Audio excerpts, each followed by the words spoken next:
দর্শক, ইসমানী মির্জাপুর চা মুক্তবাক অনুষ্ঠানে আপনাদের সবাইকে স্বাগত জানাচ্ছি। আপনাদের সাথে আছে আমি মনজুর আলমুদ্দিন। আজকে দিনভর আলোচনা মূলত জোট নিয়ে। জামাতের জোটে এনসিপি আসলো এবং সেখান থেকে আজকের আলোচনা আমরা শুরু করতে চাই। তিনজন সম্মানিত অতিথি রয়েছেন আমাদের সাথে। আছেন জনাব আশরাফ কাসের, সিনিয়র সাংবাদিক, আছেন মাহমুদা হাবিবা, সদস্য মিডিয়া সেল বিএনপি, এবং আছেন আলাউদ্দিন মোহাম্মদ, তিনি যুগ্ম সদস্য সচিব, জাতীয় নাগরিক পার্টি। আপনাদের তিনজনকেই স্বাগত আমাদের এই অনুষ্ঠানে।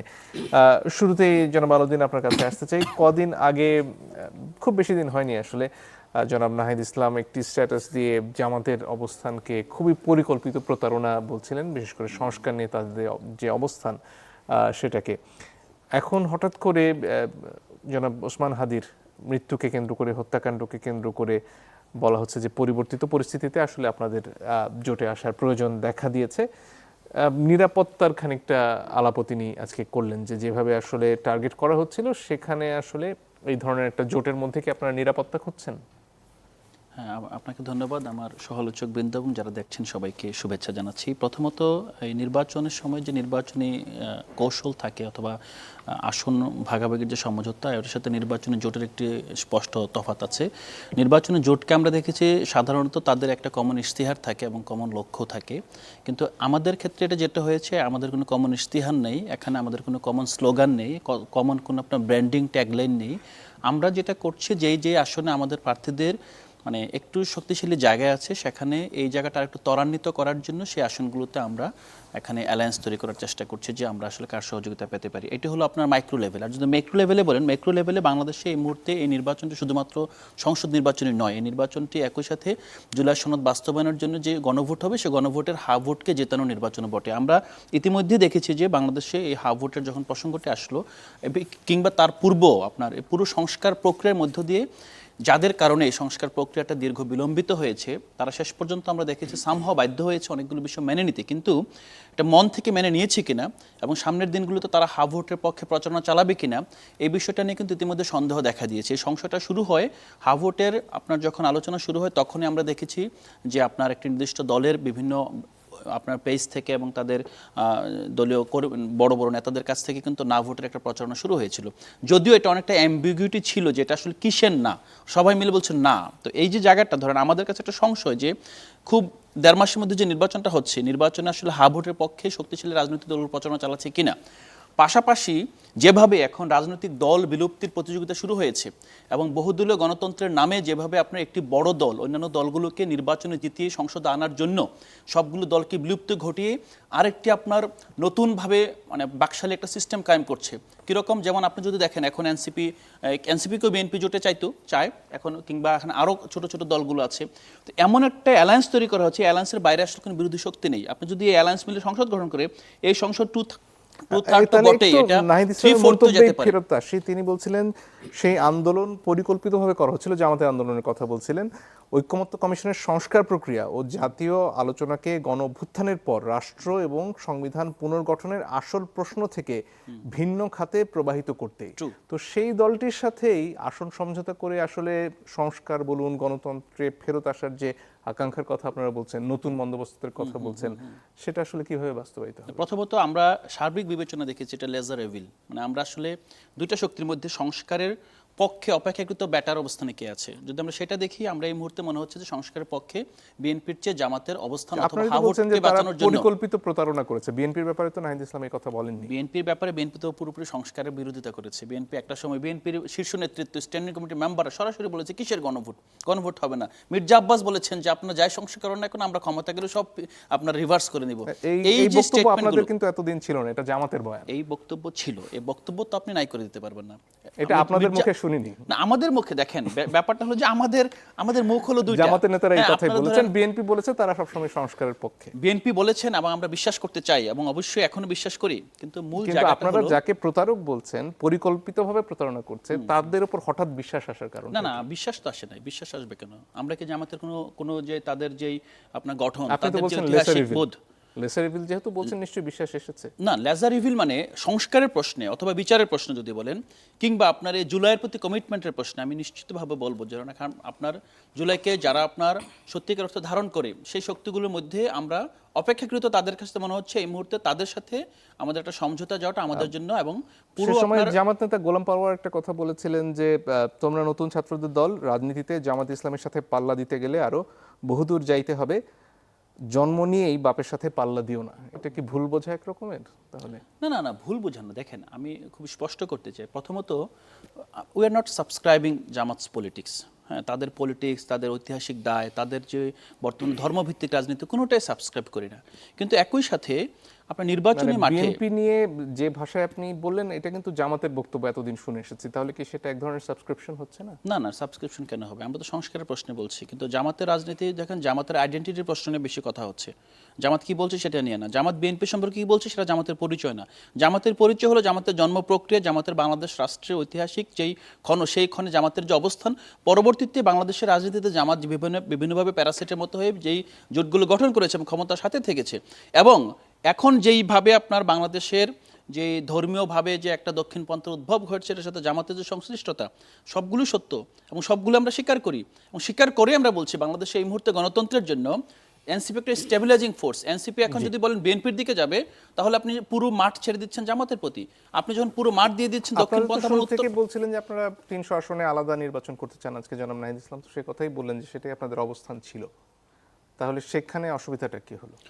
সেইটা একটা আরেকটা প্রক্রিয়াগত বিষয়। 300 আসনের নির্বাচনের জন্য আমাদের লিস্ট রেডি ছিল। আমাদের নির্বাচন পরিচালনা কমিটির সম্মানিত সেক্রেটারি জেনারেল জনাব তাসনিম জারা, উনি এটার সেক্রেটারি জেনারেল ছিলেন, উনি এই প্রক্রিয়া যুক্ত ছিলেন এবং উনি 125 জন প্রার্থী দেওয়ার পর আমরা দেখেছি কোনো কারণ ছাড়াই আর প্রার্থী কোনো ঘোষিত হচ্ছে না। বারবার চাপ দেওয়া সত্ত্বেও প্রার্থী ঘোষিত হয় নাই। এখানে আমরা দেখেছি সামহাও এখানে কিছু ব্যাপার আছে যেগুলো সবগুলো হয়তো এখনই বলা যাবে না। আরেকটু বিস্তারিত বাট বিষয়টা হলো যে পরে শুনবো আমরা। এই ফাঁকে মাহমুদ হাবিব আপনার কাছে আসতে চাই। আরেকটা সংবাদ দেখছিলাম, জাতীয় পার্টির পক্ষ থেকে বলা হচ্ছে যে বিএনপির সাথে আপনাদের আসন সমঝোতা হতে পারে, সে পথে আসলে আপনারা এগোচ্ছেন কিনা? এছাড়াও তো আরো জোট নিয়ে আপনাদের আলোচনা আছে, জাতীয় পার্টি নিয়ে নানান প্রশ্ন আছে। আওয়ামী লীগের সময়ে আসলে জাতীয় পার্টি যে ভূমিকা রেখেছিল সেটাকে খুব স্পষ্টতই এই যে ফ্যাসিবাদী শাসন ব্যবস্থা, সেটাকে টিকিয়ে রাখার একটা খুব বড় হাতিয়ার হিসেবে ব্যবহার করা হয়েছে জাতীয় পার্টিকে, তারাও নিজেরা ব্যবহৃত হয়েছেন সেভাবে। আসলে সেই আলোচনাগুলো চলছে কিনা এখন? আপনাকে অসংখ্য ধন্যবাদ। আমি শুভেচ্ছা জানাচ্ছি আমার সম্মানিত সহ আলোচকদের এবং যারা শুনছেন তাদেরকে। হতে পারে তো একটা মানে প্রত্যাশামূলক বার্তা, এবং সত্যি কথা জাতীয় পার্টির এই বিষয়ে আমার কোনো কিছুই জানা নাই এবং সম্ভাবনা অতি ক্ষীণ।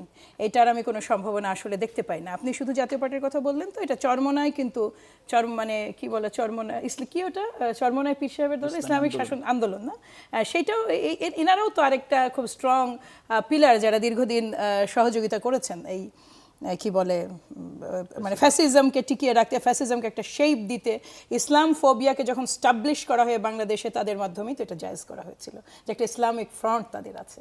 সো ওই জায়গাটায় আমি কোনোভাবেই, আমি ব্যক্তিগতভাবে বিশ্বাস করি এবং আমার যতটুকু জানা আছে, দেখুন আমি অনেক আগেও বলেছি, আমাদের আসলে কম্পার্টমেন্টাল বেসিসে কাজ করি আমরা। নেগোসিয়েশন বলুন, আলাপ আলোচনা বলুন, আমি কখনো কোনো ফোরামে এই দলটার কথা শুনিনি, মানে জাতীয় পার্টির কথা শুনিনি। কিন্তু আন্দালিব রহমান পার্থ, অলরেডি একটা জাতীয় পার্টি আমাদের সাথে আছে, সেটা হচ্ছে আন্দালিব রহমান পার্থ। তিনি আমাদের একটা মানে যুগপৎ আন্দোলনের একজন নেতা। এছাড়া আমি তো আর কোনো সম্ভাবনা দেখি না। অনেক কিছু বললেন আমার সম্মানিত সহযোদ্ধা ছোট ভাইও, সেটাও তার মধ্যে একটা প্রধান হলো যে ছোট দলগুলোকে গিলে খাওয়া। ছোট দলগুলোকে গিলে খাওয়ার রাস্তা তো তৈরি করে দিয়েছেন এই আরপিওতে। আপনি গণতন্ত্রের সৌন্দর্যের মধ্যে এটাও একটা খুব বড় সৌন্দর্য মঞ্জুর ভাই, যে একজন নেতা তার রাজনৈতিক বিশ্বাস এবং তার আদর্শগত ভিন্নতার থাকতে পারে এবং তার একটা স্ট্রং ভয়েস থাকতে পারে। ক্ষেত্রবিশেষে তিনি কিন্তু একটা অনেক ক্ষেত্রে নিয়ামকও হয়ে উঠতে পারেন নানা বিষয়ে। ওই সৌন্দর্যটাকে টিকিয়ে রাখা প্রয়োজন। ওই সৌন্দর্যটার জন্য রাজনৈতিক জোট মানেই আপনাকে জোটের মানে প্রতীক ব্যবহার। আপনি যদি বিশ্বজুড়ে মানে সারা বিশ্বেই যেখানেই দেখবেন, আপনি ভারত দেখেন, অন্যান্য জায়গায় দেখেন, আরপিওর এই ধারাটা যখন তারা করলেন, এই ধারাটা তো সুদূর প্রসারী চিন্তা করেই করা হয়েছে। ছোট দলগুলোকে বিলীন করে দেওয়ার জন্য করা হয়েছে। ছোট দলগুলো বিলীন হয়ে আসলে থাকবে তাহলে কারা? এইটা তো রং। আমি এখন যদি আশরাফ কায়সার ভাই, তিনি একজন সফল জার্নালিস্ট, তিনি একজন বুদ্ধিজীবী, তিনি যদি মনে করেন তার মতধারার 10 জনকে নিয়ে তিনি একটা রাজনৈতিক দল করবেন, তার হয়তো সেই ধরনের জনবল বা সেই অর্থে বর্তমান রাজনীতির রেগুলার প্র্যাকটিসগুলো থাকবে না, কিন্তু পার্টি হিসেবে তার যদি একটা নিবন্ধন থাকে, তার কি রাজনীতি করার অধিকার থাকবে না? মানে ধরুন জোট করলেই যে আপনার নিজস্ব মার্কা নিয়ে করতে হবে, এই বাধ্যবাধকতাটা কিন্তু আপনি সুদূর প্রসারী যখন চিন্তা করবেন, আগামী নিয়েও ভাববেন, ছোট দলগুলো আসলেই আর অস্তিত্ব থাকবে না। ছোট দল আমরা যতটা না নিয়েছি, তার যে ছোট দল অনেক বেশি আগ্রহী, এটার প্রধান আপনার একটা আপনি গণ অধিকার পরিষদটা আপনার চোখের সামনে এক্সাম্পল হিসেবে আছে। এইখানে একটা জিনিস হলো যে একটা লেভারেজ, আমরা যখন একটা আসন ভিত্তিক সমঝোতা করি, এনসিপি কি করেছে? আসন ভিত্তিক সমঝোতা করেছে, কাদের নিয়ে করেছে? সেখানে ইসলামী শাসনতন্ত্র আন্দোলন নাই? আছে তো, এই সমঝোতাতে তো আছে তাদের সাথে, তার মানে ওই জোটের কিন্তু ওই নামটা আসবে। তাদের সাথে অলি আহমেদ সাহেবের মতন ব্যক্তিত্ব আছেন, তাদের সাথে আরও দেখলাম আজকে 13টা দল, ভুল না হলে এবি পার্টিও তো থাকার কথা। এবি পার্টি যদি সম্পর্কে যদি এখন উচ্চবাচ্য শুনি, কিন্তু যেহেতু তাদের সাথে ছিলেন, ধরে নিচ্ছি হয়তো আমরা সেটাও জানতে পারবো। এই দলগুলোর একসাথে হওয়া, এই একসাথে হয়ে নির্বাচন করতে হলে, সর্বোচ্চ সুবিধা পেতে হলে আপনাদেরকে তো ওই প্রতীক ব্যবহার করতে হবে, ওই প্রতীকটা ব্যবহার করতে হবে। আপনি শুধু আপনি ওই আসনে প্রার্থী দিলেন না, ধরুন দাঁড়িপাল্লা তার প্রার্থী দিল না, ওর সাথে আলাউদ্দিন সাহেব তো নির্বাচন করছেন না, হ্যাঁ, উনি যদি করতেন, আমি ওনার একটা উদাহরণ হিসেবে বলি, তার এলাকায় জামাত ইসলাম কোনো প্রার্থী দিল না, দাঁড়িপাল্লা, তো ভোটটা কিভাবে সিকিউর হবে? ভোটটা সিকিউর করার জন্য জামাত ইসলামে ক্যাম্পেইন করতে হবে এবং ঘরে ঘরে যেতে হবে। দেখুন, যার আরেকটা কথা বলে আমি এটা শেষ করি, জোটকে সাধুবাদ জানাই। জোট সবসময় একটা ইন্টারেস্টিং চেঞ্জ ইন পলিটিক্স, তারা নতুন যে জোট করেছেন সেটাতে আমি সাধুবাদ জানাই। কিন্তু দিন শেষে আপনি যখন বলছেন যে বড় দলগুলো ছোট দলকে খেয়ে ফেলছে, তখন এনসিপি ওয়াজ ভেরি হ্যাপি যখন এই আরপিওর এই ধারাটা আপনার কি বলে বহাল থাকলো, এবং বিএনপি কিন্তু হেরে যায়, রিট করেছিল তারা এটা নিয়ে, তারা কিন্তু হেরে যায়, এবং সেটা নিয়ে খুব মানে ফেসবুকে নানা ধরনের বাক্য বিশেষণ ব্যবহার করে মানে সেই বিজয় উল্লাস করা হয়েছিল।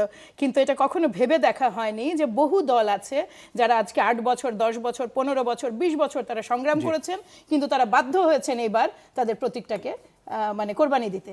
এইটার দায় কিন্তু আগামীতে যারা বহুদিন পরে, আজ 5 বছর পরে হোক মঞ্জুর ভাই, 10 বছর পরে হোক, এগুলো নিয়ে তো আলোচনা হবে। আলোচনা যখন হবে, কতখানি যে এই দায়ভার কাঁধে চাপবে, এটা আমার মনে হয় না যে এই আমার তরুণ বন্ধুরা এটা অনুধাবন করতে পারছেন। ধন্যবাদ। জনাব আশরাফ কাছে আপনার কাছে আসি। জনাব মাহফুজ আলম, তার সাথে এনসিপির বন্ধুত্ব, তার নীতিগত বিভিন্ন ক্ষেত্রে সহায়তার যে কথা তিনি উল্লেখ করেই বলেছেন যে এই যে সিদ্ধান্ত জামাতের সাথে আসন ভাগাভাগিতে যাওয়া, সেটা থেকে তিনি তার নিজের দূরত্বের কথা স্পষ্ট জানিয়েছেন। তাসনিম জারা, তাসনুভা জামিনের মতন নেতারা তারাও সরে এসেছেন, পদত্যাগ করছেন, অনেকে নির্বাচন না করার ঘোষণা দিচ্ছেন। এই অবস্থায় আসলে নির্বাচনের সমীকরণটা কি দাঁড়ালো? নির্বাচনের সমীকরণ থেকে আদর্শ বিচ্যুত হচ্ছে, নীতি নৈতিকতা বিচ্যুত হচ্ছে, এবং এনসিপি এতদিন জামাতের, বা আপনি যেটি বলছিলেন জামাতের ব্যাপারে প্রতারণার যে অভিযোগ করেছে, আজকে এনসিপির ব্যাপারেও একই অভিযোগ উঠেছে।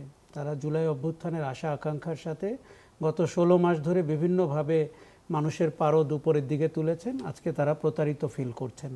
কেননা আপনি যদি স্বাধীনতা বিরোধী একটি চক্রের সাথে নির্বাচনী সমঝোতা করেন, তাকে আপনি যেই নামেই ডাকুন না কেন, জোট, নির্বাচনী সমঝোতা, আসন ভাগাভাগি, আপনি তো একই ঘরে ঢুকে গেলেন। এবং সেটি হচ্ছে জামাত ইসলামী এবং দক্ষিণপন্থী অনেকগুলো দলের সম্মিলন, যারা 8 দল বলে এতদিন নিজেদেরকে পরিচয় দিচ্ছিল।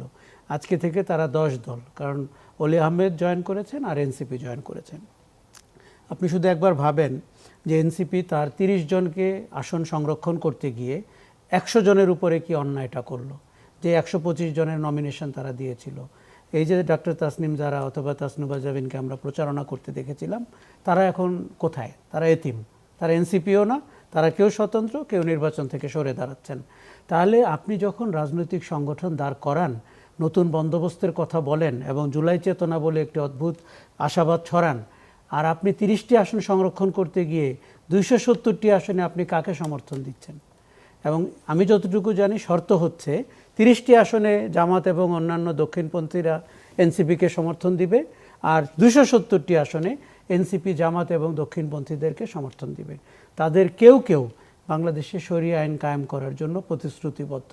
কাজে এনসিপিকে আগামীতে এরকম একটি পশ্চাৎপদ রাজনীতির ভারও বহন করতে হবে। শুনেন, আমাদের এখানে কথা দিয়ে অনেকে পার পেয়ে যেতে চায় এবং নির্বাচনের আগে তো এটি আরো বেশি ঘটে। তারা বলছেন যে এটি আদর্শিক কোনো মেলবন্ধন নয়, বরং শুধুমাত্র নির্বাচন কেন্দ্রিক। হ্যাঁ, এর বাইরে আসলে কোনো আদর্শিক ঐক্যতা নেই। সমস্যাটি হচ্ছে নির্বাচন এলে আমরা প্রথমে ধরাশায়ী হতে দেখি আদর্শ, দ্বিতীয় ধরাশায়ী হতে দেখি নৈতিকতা, তৃতীয় ধরাশায়ী হতে দেখি আপনার রাজনীতি।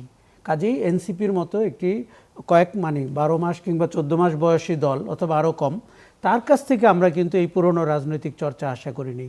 তাদের কাছে আমরা আশা করেছিলাম তারা মাঠে টিকে থাকবে, এই নির্বাচনে তারা একটিও আসন পাবে না, তাতেও তাদের সাংগঠনিক কোনো ক্ষতি হতো না। 300টি আসনে যদি আপনি প্রার্থী দিতেন, 300টি আসনে 300 জন নেতার নাম বলতে পারতেন। এখন আপনি কোথায় ঢুকে গেলেন? জামাত ইসলামীর মতো একটি দলের পকেটে ঢুকে গেলেন। এখন লোকে যেটা বলাবলি করছে যে এরা সবাই আসলে জামাত ইসলামী, কেউ আপ, কেউ এনসিপি, কেউ এবি পার্টি, এগুলো হচ্ছে ইরান যেরকম প্রক্সি ওয়ার করে মিডল ইস্টে, এটা জামাতের প্রক্সি সংগঠন। যখন যাকে লাগে সেই বাটন অন করা হচ্ছে, বাটন অফ করা হচ্ছে। মানুষ যারা জুলাই অভ্যুত্থানে নেমেছিল তাদের 1%ও এই লোকগুলো না, 99% লোক মনে করছে তারা জুলাই অভ্যুত্থানের সাথে প্রতারণা করেছে, ওই রাজনীতি দাঁড় করাতে পারেনি।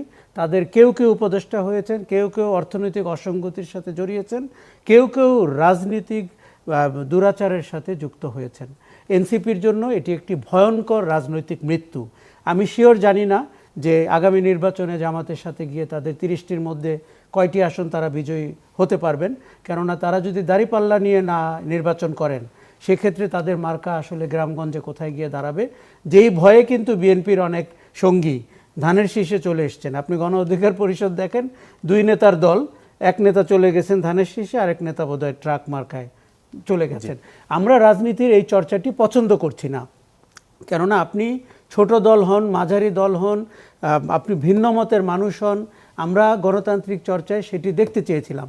আমরা বিএনপি জামাতের বাইরে বা আওয়ামী লীগের মতো দলের বাইরে নতুন রাজনৈতিক দলকে সাধুবাদ কেন জানিয়েছিলাম?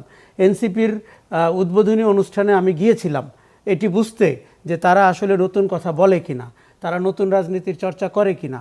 আজকে এনসিপি নিজেকে যেই জায়গায় ঠেলে দিল, এই 10 মাস বয়সী কোনো রাজনৈতিক দলকে বাংলাদেশের ইতিহাসে এইরকম কম্প্রোমাইজড হতে আমরা আর দেখিনি। ধন্যবাদ। একটা বিরতির সময় হয়ে গেছে দর্শক, একটু পরে ফিরে আসছি, আশা করি সাথে থাকবেন।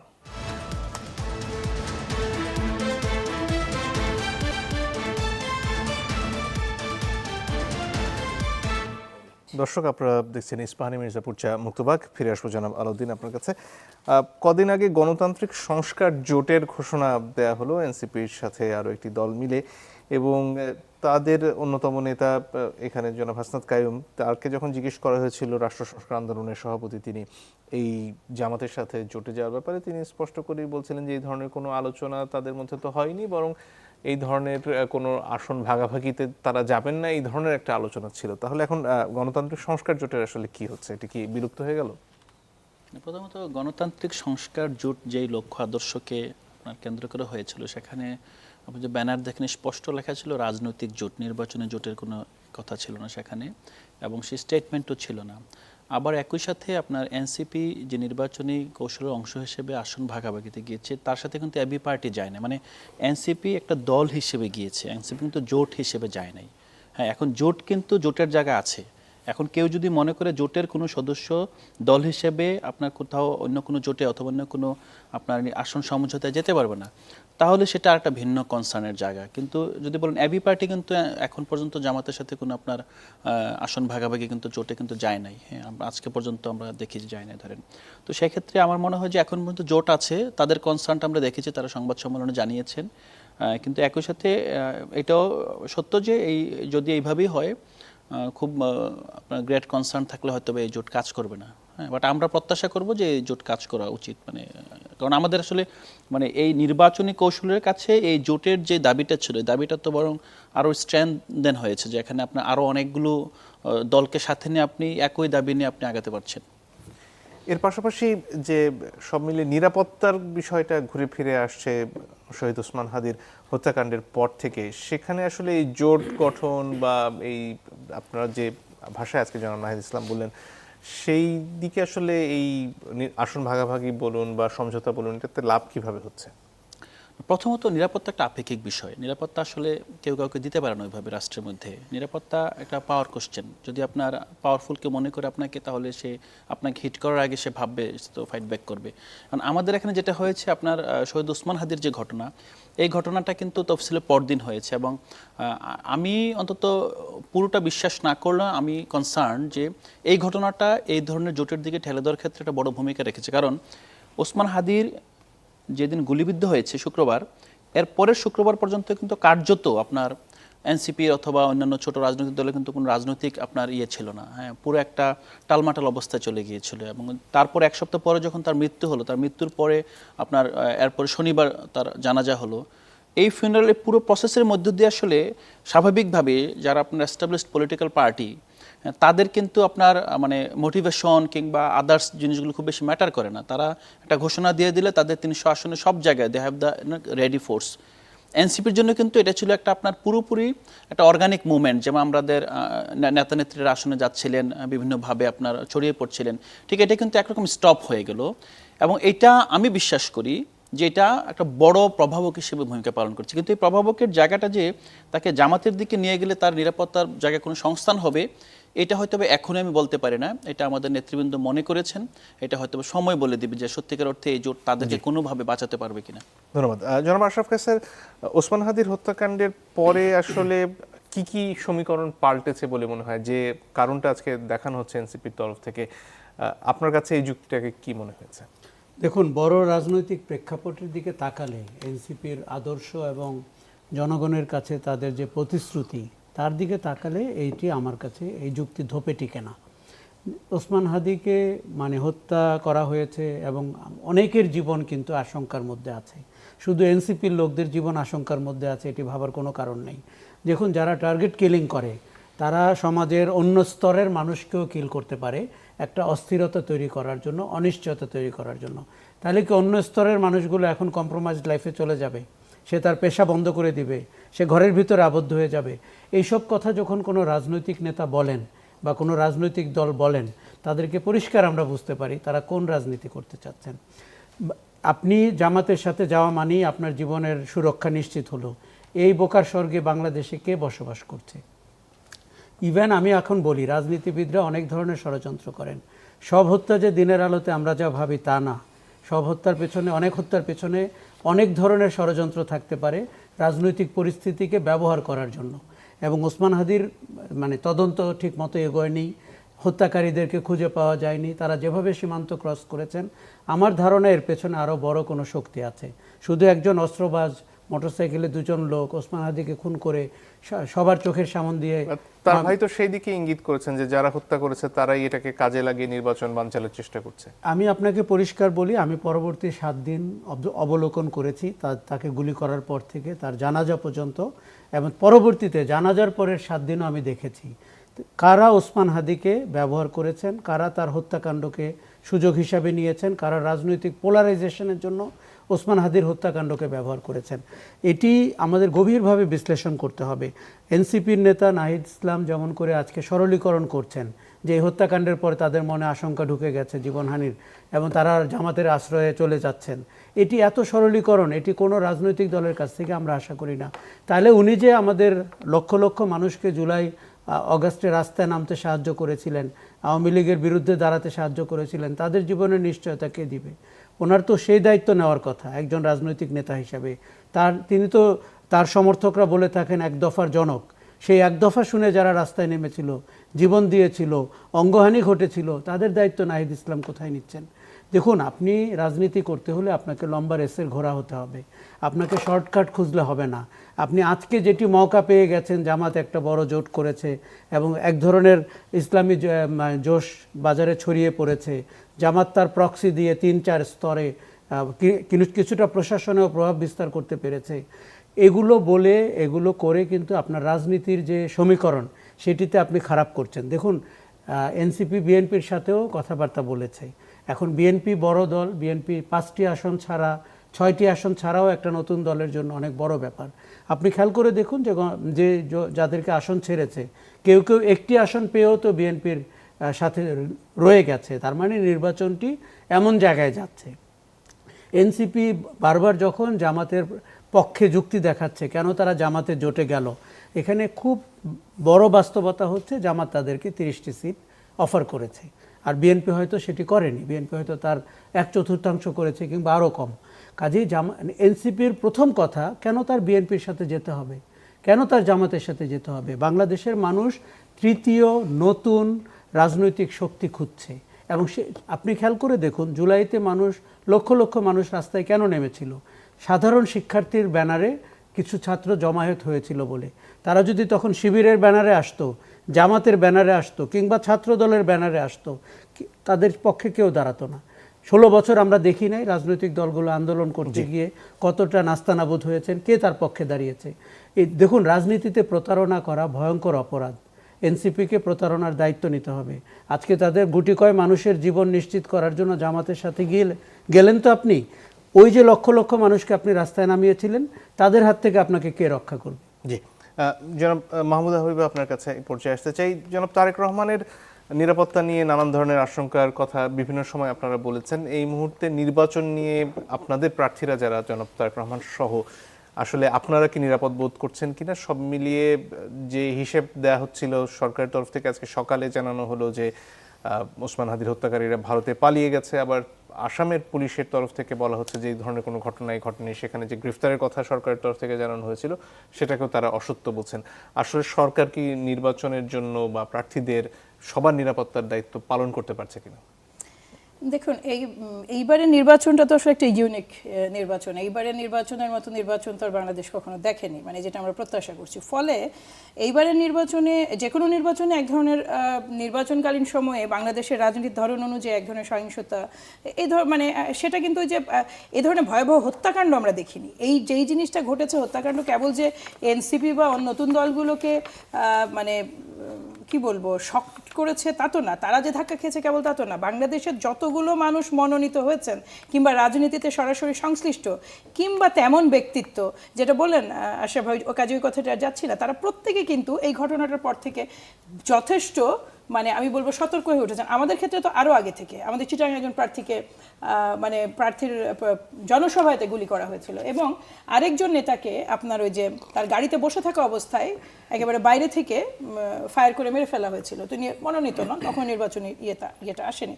ফলে আমাদের জন্য আরও আগে থেকেই মাঠ কখনোই ঠিক মানে কি বলবো নিরাপদ মাঠ ছিল না। কিন্তু যেহেতু আমরা এটা মেনেই নিয়েছি যে এবার আমাদের যুদ্ধ করতে হচ্ছে একটা দানবীয় শক্তির বিরুদ্ধে, পালিয়ে যাওয়ার শক্তি যে অংশ আছে তাদের বিরুদ্ধে, অসংখ্য লুকিয়ে থাকা অস্ত্রের বিরুদ্ধে, এই পাচার বা চুরি লুট হয়ে যাওয়া বড় একটা অর্থের ব্যবহার যেটা হবে সেইটার বিরুদ্ধে, এই জায়গাটায় মানে সিচুয়েশনটা খুব ঘোলা। এই যে আপনি নিরাপত্তা প্রশ্নে বলছেন, নিরাপত্তা আসলে অনিরাপদ সবাই বোধ করছেন, কিন্তু অনিরাপদ বোধ করলে তো আপনি রাজনীতিটা করতে পারবেন না, যেটা আশরাফ কায়সার ভাই খুব চমৎকারভাবে বলেছেন। আপনার কাজটা তো করে যেতে হবে। নির্বাচনমুখী যা কাজ, এটা সম্মানিত ভারপ্রাপ্ত চেয়ারম্যান থেকে শুরু করে প্রতিটা প্রার্থীর, তারা প্রত্যেকেই সেটার জন্য পরিকল্পনা নিয়েছে। যেমন আমাদের ক্ষেত্রে 29 তারিখ, মানে বাকি সবগুলো রাজনৈতিক দলের ক্ষেত্রে আমাদের শেষ দিন মনোনয়ন জমা দেওয়া এবং এরপরে যাচাই বাছাই আছে। এটা ফুল সুইংয়ে মাঠের পরিকল্পনা, এগুলো সব আমাদের এন্ডে, আমাদের যদি সম্মানিত ভারপ্রাপ্ত চেয়ারম্যানের বিষয়টা আমি বলি, সেটার মানে প্ল্যানিং চলছে। আর যারা মাঠে আছেন তারা অলরেডি কাজ করছেন। সরকারের ক্ষেত্রে আমি খুব সিরিয়াসলি মানে কনফিউজড। এই টোটাল মানে ওসমান হাদি ইস্যুটা এতটা কনফিউশন ক্রিয়েট করেছে যে আমাদের সক্ষমতা খুব ভালো, মনজুর ভাই, আমরা দেখেছি। আর আমি বলছি আইন শৃঙ্খলা রক্ষাকারী বাহিনীর বলুন, ইন্টেলিজেন্সের বলুন, মাটির নিচ থেকে, গর্ত থেকে তারা খুঁজে বের করে আনতেন বিরোধী দলীয় মানে নেতাকর্মীদের, কে কোথায় আওয়াজ দিয়েছে সেই খবর 2 দিন আগে তাদের কাছে পৌঁছে যেত। ইন্টেলিজেন্স লেভেল আমাদের যথেষ্ট স্ট্রং। আমরা যদি বলি যে আমরা একটা অথর্ব ইন্টেলিজেন্স চালাই, আমরা যদি বলি আমাদের আইন শৃঙ্খলা বা আমাদের আইন শৃঙ্খলা রক্ষাকারী বাহিনী যোগ্য নয়, তাহলে ভুল হবে। এটা কেবল তখনই যোগ্য থাকে না যখন এটার পেছনে ইন্টেনশনটা রাইট হয় না। আপনি সাগর রুনির ওই 150-200 বার মতো আপনি মানে করতে থাকেন, পিছাতে থাকেন। রিজন হলো একটা কথাও যখন ওনারা বলেন এটা আর বিশ্বাসযোগ্য মনে হয় না। আপনি যেইভাবেই দেখুন না কেন যে বাংলাদেশ থেকে পালিয়ে গেছে, কোন দেশে ওই দেশ থেকে কে নিয়ে গেছে সেই ড্রাইভারের নাম আপনি জানেন, আর এত বড় একটা ইনসিডেন্ট, এত বড় 10-15 দিন ধরে একজন কিলার এখানে আসা যাওয়া করছে, মানে এই ধরনের কোনো ইন্টেলিজেন্স আপনার কাছে অ্যালার্ম নাই। পুলিশের তরফ থেকে যেটা বলা হলো সেটা আসাম বলেছিলাম, আসলে মেঘালয় পুলিশ হবে এবং বিএসএফ তারা বলছে যে এই ধরনের কোনো আটক বা গ্রেফতারের ঘটনা ঘটেনি। তাহলে পুলিশ আসলে কি বললো আমাদের? এক্স্যাক্টলি সেই প্রশ্নগুলো থাকে। আরেকটা বিরতির সময় হয়ে গেছে, দর্শক একটু পরে ফিরে আসছে, আশা করি সাথে থাকবেন।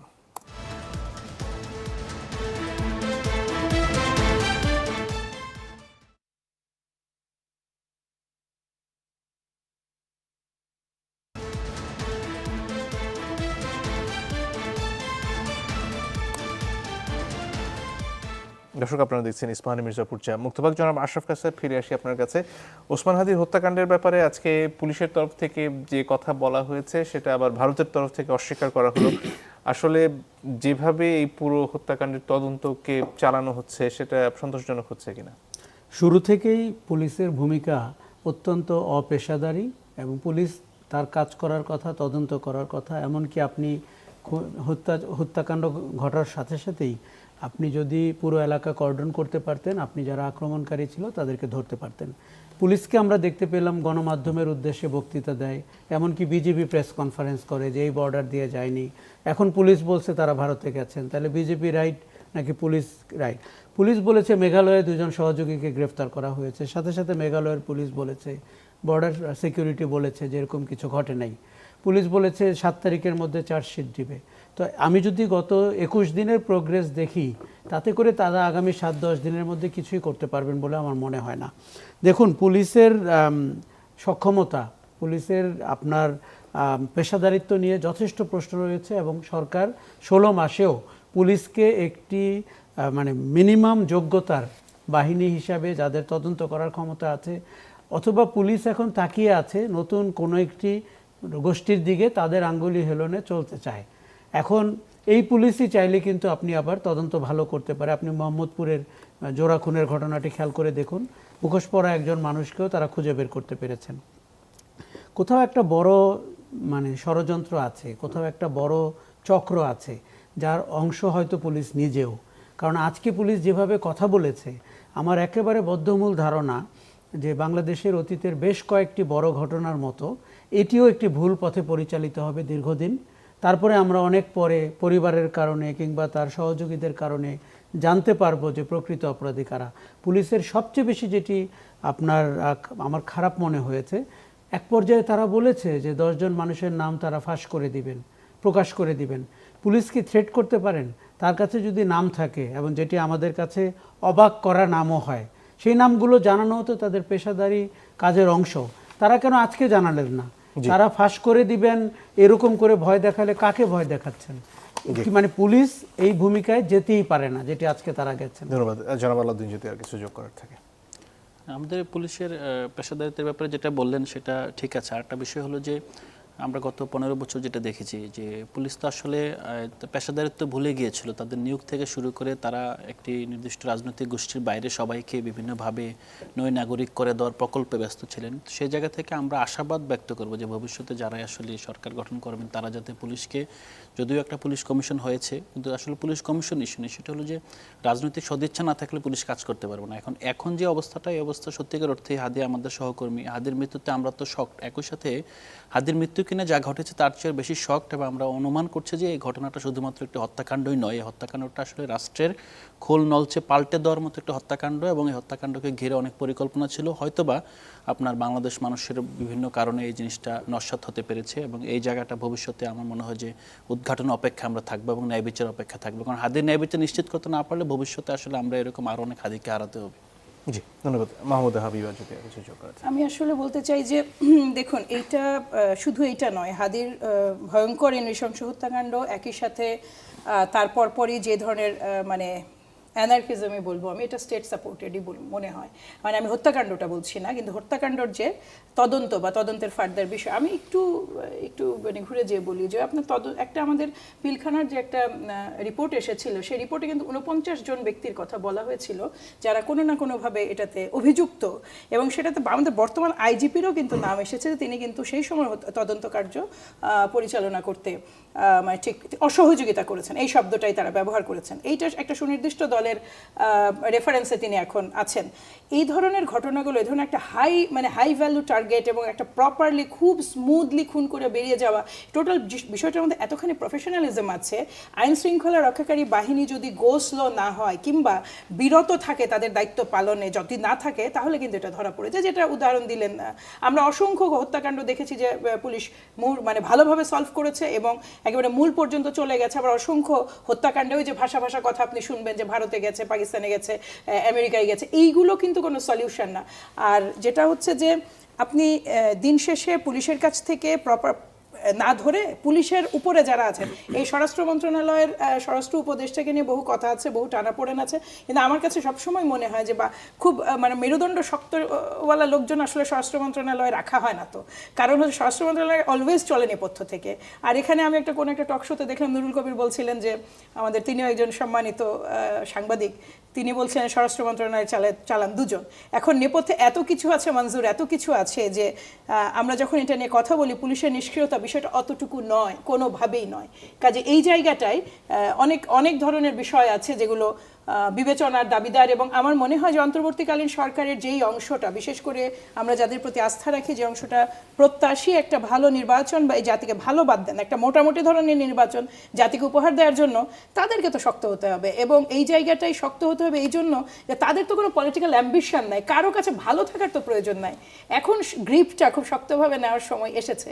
আর এটা কিন্তু আসলে আর কতদিন এরকমভাবে ছেড়ে রাখা হবে আমার ধারণা নাই। জি, খুব ছোট করে জনাব আশরাফ খান স্যার, এর মধ্যে জনাব খোদাবক্স সরে দাঁড়ালেন, এটা আসলে কি অর্থ বহন করে? দেখুন, প্রথম কথা, স্বরাষ্ট্র মন্ত্রণালয়ে ৩-৪ জনের রোল আমরা জানি। খোদাবক্স সরে দাঁড়ানোর কারণে এখন উনি কি দায়িত্ব নিয়ে সরে গেলেন, এগুলো কিন্তু কিছুই পরিষ্কার হলো না। দেখুন, এই সরকারের তো অন্তত এগুলো পরিষ্কার করে বলা উচিত যে উনি পদত্যাগ করলেন নাকি তাকে দায়িত্ব থেকে অব্যাহতি দেওয়া হলো এবং কোন কারণে। স্বরাষ্ট্র মন্ত্রণালয় নিয়ে আমাদের ক্ষোভের কোনো শেষ নাই, এবং এটি তো দলীয় সরকার না, রাজনৈতিক সরকার না, তার তো গডফাদার থাকারও কথা না, সারা শহরে আন্ডারওয়ার্ল্ডের সাথে তার যোগাযোগ থাকার কথা না, তাহলে কেন পারফর্ম করতে পারলেন না? 16 মাসে এই সরকারটি যদি আরেকটু বেটার পারফর্ম করত, তাহলে কিন্তু আপনি রাজনীতিতে এত অস্থিরতা দেখতেন না, মব ভায়োলেন্স দেখতেন না, এমনকি ওসমান হাদির খুন হয়তো আপনি দেখতেন না। কাজেই আমরা সরকারটিকে ভীষণভাবে দায়ী করছি। দেখুন, সরকারের কোনো ব্যক্তিবর্গকে আমাদের মনে হয় তারাও রাজনৈতিক সরকারের মতো পদ পদবি নিয়ে যথেষ্ট খুশিতে আছেন, কিন্তু এটি তো তাদের দায়িত্ব না। এবং আমার মনে হয় যে আগামী নির্বাচনটি ভালোভাবে হওয়া উচিত, এই জন্য যে যেন সরকারটি দ্রুত বিদায় নিতে পারে এবং আমরা যেন একটি রাজনৈতিক সরকারের কৃতকর্ম দেখতে পাই এবং তার ভিশন দেখতে পাই। দেশের মানুষের নিরাপত্তার প্রশ্নে যেন সরকার একদম ইস্পাত দৃঢ় অবস্থায় যেতে পারে। জি, অনেক ধন্যবাদ আপনাদের তিনজনকেই। দর্শক, আপনাদেরকে ধন্যবাদ যারা এতক্ষণ আমাদের সাথে ছিলেন। বিদায় নিচ্ছি।